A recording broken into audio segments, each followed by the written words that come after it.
So, welcome to the fifth respondent of the Digital Democracy series, the New South Wales Crown Management Bill proposed, 2016. And I'd ask you to introduce yourself and your interest in the subject.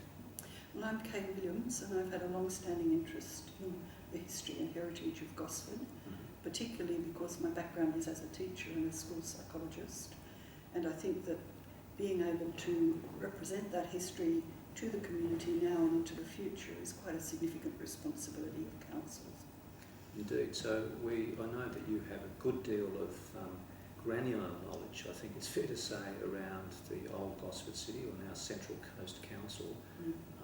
Perhaps we'll start off with that. I know that the battle, as the local newspaper called it, the battle for the waterfront of Gosford at the moment with the primary school site and the Performing Arts Centre is an issue in this regard. How do you see that playing out for this draft legislation? Well, South Mann Street in particular is the cradle of the establishment of local government in Gosford and of all of the activities of local government. The effect of this legislation will directly impact on all of the reclaimed lands of Gosford waterfront and on the Poppy Park and the War Memorial Park. The effect that the legislation will have will be virtually to wipe out all the protections of the Crown Land Trust, all of the protections that this land be kept in trust for the people to enjoy, and it will replace it with a system whereby councils can decide what they will do with the land. The minister can approve its sell-off, and the minister can approve whatever use is made of that land. So essentially it wipes out all of the protection of the Crown Lands Act. It seems to be a theme going through this series on this draft legislation, that people are worried about the medium and long-term effects of this legislation. And you mentioned there that any particular council of the day could change the direction of what is now Crown land. Is that a fair assumption in this regard? Yes, and it's an assumption that affects the whole of the state, from the stock routes in the state to Crown lands in every city of this and town of the state, many areas of waterfront along the coast, and it essentially means that the Crown Land Act that has protected those in perpetuity for the public is being wiped out. The lands are being vested in local government, who have mismanaged them according to the law in the past, and the minister has the authority to approve any use of that land under the Act. So the traditional structure, which is to establish a trust to ensure that it is managed in conjunction with the purpose for which it was allocated, will be gone. There will be no protection against which people can appeal misuse, and we will lose not only our stock routes, our access to waterfront and riverfront fishing and shooting and so on. We will lose any area of Crown land potentially that council or the minister decides that it's not really needed to be kept for public use. I know that particular ministers of the day would argue that they have good plans for various parcels of what now is Crown land.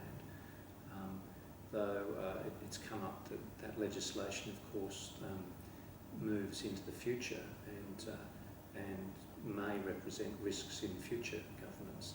Is that something that's of concern? Yes, in Gosford, in fact, we're losing the last of our green space by losing the Gosford waterfront. It was established when land was reclaimed from the Broadwater, and all of the Crown land on Gosford waterfront is reclaimed land except for our first city park, which became War Memorial Park. All of that is now at risk of being built on, sold to developers, and not kept for the benefit of the community at large. It seems in this case Gosford represents a point of interest in this legislation for the very reason of the Regional Performing Arts Centre, of which one of the local government members has insisted that be built on what is now existing Crown land, i.e. the Poppy Park and the War Memorial Park, or what's called Gosford City Park. There seems to have been a stop in that regard because of the Crown Land Trust protection now. If this legislation went through, I take it that could easily be, that protection could easily be taken away. Both those sites are not only Crown land, but they're heritage listed as important heritage in Gosford. If the Performing Arts Centre is built on the Poppy Park, what is not being told to the community is it will also destroy War Memorial Park, which will become virtually the access way, with only 2 memorials acknowledged as significant in what is presently protected as a whole park of monuments in its entirety. So that particular, only a few hundred metres away from where we are filming today, that's a particularly poignant example of what this legislation could release. Yes, the Minister will be able to approve that purpose if the legislation gets through. The issue is that the promise to the community in the Gosford Challenge, which was an extensive consultation with the community, was that if you agree to removing the primary school from the primary school site, we will make that area an arts and cultural precinct. From the time that the CCRDC established itself to take over a state significant site in that area, it has ignored those promises that were made in Our City, Our Destiny, and it has proceeded to reframe what could happen. So this could be a precedent for how Crown lands perhaps could be treated in the future. The chair of the CCRDC, even while this supposed protection existed, claimed that their responsibility in looking at the improvement of Gosford from the time that they took over the state significant site was to determine how Gosford could be brought alive, and they had looked at the fact that there was a lot of vacant, what he called government land, whereas it's actually the land that belongs to the people under the Crown. There was a lot of government land available for developers. They put up 2 versions of plans for it, mightily rejected by the community at large, but his notion was that the best people to decide how to use that land would be developers, and notwithstanding the plans, they were merely guidelines as to how the land could be used. The essential part of the operation was to rezone the land under the planning legislation and to make it available for sale, which does not take account of its protection under Crown land, and that's the area where it can be challenged. But once they wipe out that challenge, there'll be no way that the community can hold the government to account. The trust structure has been discussed by one of the ex-councillors, Vicky Scott, who I think it is fair to say, like all of our respondents have had difficulty getting up to speed on this legislative proposal. You obviously know a lot more about it than most people. Could you help us explain, explain how you see the management of the trust structure at the moment? Under the Crown Lands Act, much of what is Crown land has been ceded to the responsibility of local government by the state government, and they are bound to manage that under the trust deed for the land. What in practice has happened over several generations is that they have not been held to account for doing so. They have allowed leases outside the scope of the trust requirements. They have allowed food and beverage service on land where there are restrictions as to the sort of service that can be done. That's a good example of that is the caravan, Eat Street Caravan in Gosford at the moment. It's well outside the trust's documents to say what can be done. So we know that the land is being mismanaged. So the trust deeds have been not adhered to yes. At the moment. And Newcastle, the community of Newcastle, took the government to the court because of the mismanagement of King Edward Park. Yes. They received a decision in their favour that said the principles of Rutledge, that is, that the land should be managed for the purpose for which it's established, and that any other activity should be subsidiary, and if there is an activity that brings money into council, it should be reinvested in that particular land, were all restated by the Land and Environment Court. Since that time, the state government has moved to not implement those findings, and one of the ways in which they're not implementing them is destroying the legislation, which was the interpretation that was made by the Land and Environment Court on the rights of the people. So you're saying here that this legislation is in fact possibly a reaction to the the court's findings on behalf of the people? It's I believe it's not only a reaction to the court's restatement of the principles of management of Crown land under the Trust, but it is also an acknowledgement of the mismanagement that's occurred at both government and local government level for so long that it's easier to try and wipe the slate clean and pretend it never existed. The other criticism I have of the legislation is that it was introduced into the Upper House without the benefit of even circulating it to members of Parliament, and there's an enormous difficulty in the community even understanding what is going on at the moment, and there's been a very short time frame. The Parliament in the Upper House passed a requirement that there be a fortnight of consultation allowed, and trying to alert the community to what's happening in that time is very difficult. Stepping out of my interview role here, we've for background for this series, we've attempted to find out, in fact, find the legislation on the parliamentary website. And my company specialises in digital asset management and so on. We have found it extremely difficult to find any direct relevance to this. There's been secondary reference to the legislation, but we still haven't been able to find a direct legislation. We did ask several people if they had the same problem. It would appear that even the media, I notice, have seemed to have been caught short by this particular legislation. There has recently been an Auditor General's report on the misuse of Crown land, and they've been quite critical of the way in which Crown land has been maladministered. There is absolutely no reason for the legislative rush on this piece of legislation except to try and remove the problem as quickly as they can and remove the responsibility that the government has to ensure that Crown land reserved for public recreation is retained in the public sphere.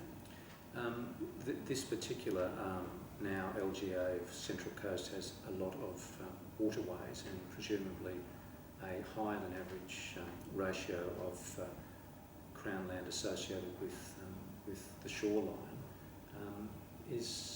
Has any of your research indicated that that is under threat as I suppose, an Australian assumption that all people can walk along beaches and shorelines? All of that Crown land is subject to the Minister's pleasure that development can occur, and it's the fact that the Minister's pleasure seems to be the determining factor of what can occur, and the lack of recourse to legal challenge by the members of the community from whom the land is being taken. There's been a recent negotiation with Surf Lifesaving because many of their surf lifesaving clubs are on this land. I'm not sure where we're up to with the Shooters and Fishers Party's concern that access in rural areas to lakes for fishing will be adversely affected if the land is ceded to people who own properties adjacent to it, but that's been happening. There's been in our research we found some reference to land investment companies that may be interested in buying up large amounts of stock routes and so on, and there seems to be some debate in the west of the state about concerns that many people may lose, in fact, the free access to the stock routes. Is that a legitimate concern? It's an absolutely legitimate concern, but the problem is that those who have that access are not at this stage usually well informed about what is in store for them. And if all we've got is 2 weeks to find and look at the legislation, then we have to ask why the government is in such a hurry to rush it through. Yes, well, this hurried attempt of videoing the footage is, in fact, as you may know, a reaction to the quick time. So there is some innovation. We're very much hoping that this will be listened to by the legislators in the New South Wales Parliament to help them understand what some people in the community are thinking about the process. I would want to stress that there's absolutely nothing wrong with the Crown lands legislation. It's acted to protect things for many years until its mismanagement at local government and at state government level in the more recent decades. And if the government were to reinstate the need to hold to that legislation, as the Newcastle Land and Environment Court decision argued, then we would not be in the difficulty we're in. Instead, they've chosen to rub it all out. the idea of handing back or effectively rewarding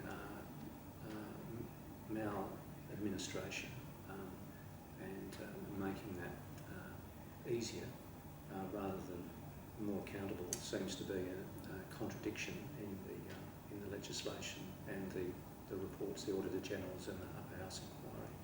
Is that your feeling? It's not consistent with what the community is repeatedly attempting to get across to government.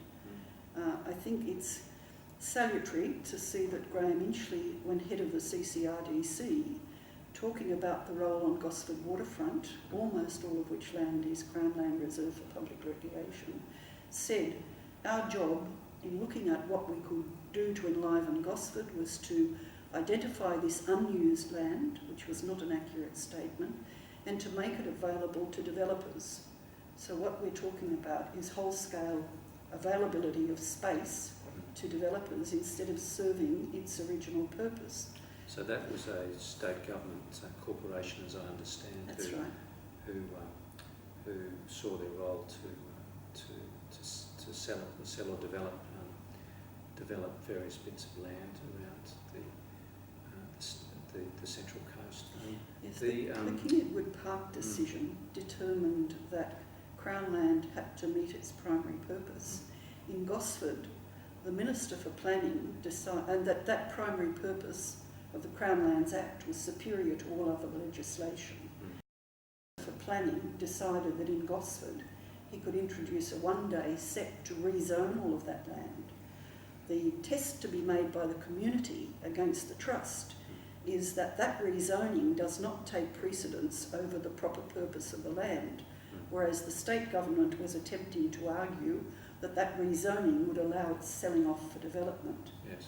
And without the protection of the Crown Lands Act and the trusts, the community is without any means of challenging what government is attempting to do. So, correct me if I'm wrong, it would appear that the trusts, whether they are mismanaged or ignored, represents a frail but the only insurance for the community of some protection as far as the sale or lease of these lands. They represent the legal vehicle of accountability for the purpose for which the land is set aside. If they are swept away and the Minister of the day can determine use, then the community loses its entitlement to this land. So in effect, we're saying that the ministers of the day, the government of the day, presumably will be given a huge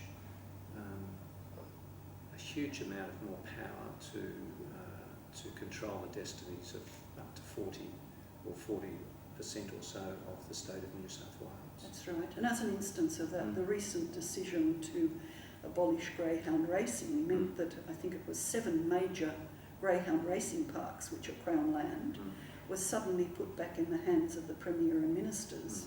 If this legislation goes through, and had that legislation to acquire them gone through, it would mean that they could be sold off. There was a discussion occurring for 2 years about one of the major parks being used as a housing because a developer expressed an interest. That interest by developers in acquiring cheap land rather than using the existing stocks of land is something that appears to be supported by the government of the day. Thank you, Kay, for your submission.